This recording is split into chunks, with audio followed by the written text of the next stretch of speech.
Bolehkah orang haid baca 3 Qul dan Al-Mulk sebelum dia tidur? Hukumnya boleh. Yang kata tak boleh, tolak tepi. Kerana ini khilaf ulama. Nampak? Yang kata la yaqra'u syai'an minal Quran haidun, perempuan haid tak baca Quran because di qiraatil Quran. Kosak baca Quran, itu yang haram. Tengok dalam kitab Imam Nawawi At-Tibyan bi adabi hamalatil Quran, ada orang yang menghafal Quran.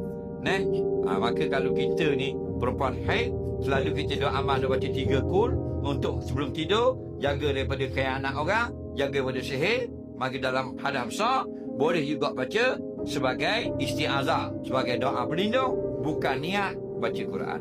Adapun kalau niat baca Quran, haram. Okey? Macam kopang kan? Orang kan kalau kita nak tidur, Nabi kata kalau nak tidur baca 3 Qul. Habis 3 Qul, tiup di tapak tangan. Lepas tu sapu di muka sampai ke ujung kaki. InsyaAllah orang nak khianat tak jadi. Sihir tak sampai. Faham lagi? Tapi baca habis dah 3 Qul. Bismillahirrahmanirrahim. Qul huwallahu ahad sampai. Nampak? Habis. Qul a'udzu birabbil falaq sampai habis. Qul a'udzu birabbin nas sampai habis.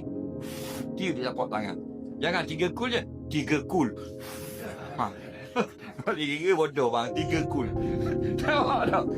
Sedap kamu. Jadi tiba-tiba bini kita haid. Boleh bang, boleh baca ke tak? Lagi? Boleh baca. Jangan niat baca Quran.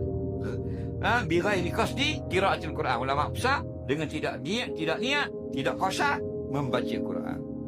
Tujuan apa? Tujuan doa saja. Hukumnya boleh. Macam kita dah mandi junub lagi, tiba-tiba dengar ada musibah, ada orang accident ke apa, kita boleh tak kata innalillah? Boleh ya? Padahal innalillah tu ayat Quran. Tapi jangan niat baca Quran. Niat memperingatkan zikir. Faham lagi? Hukumnya boleh.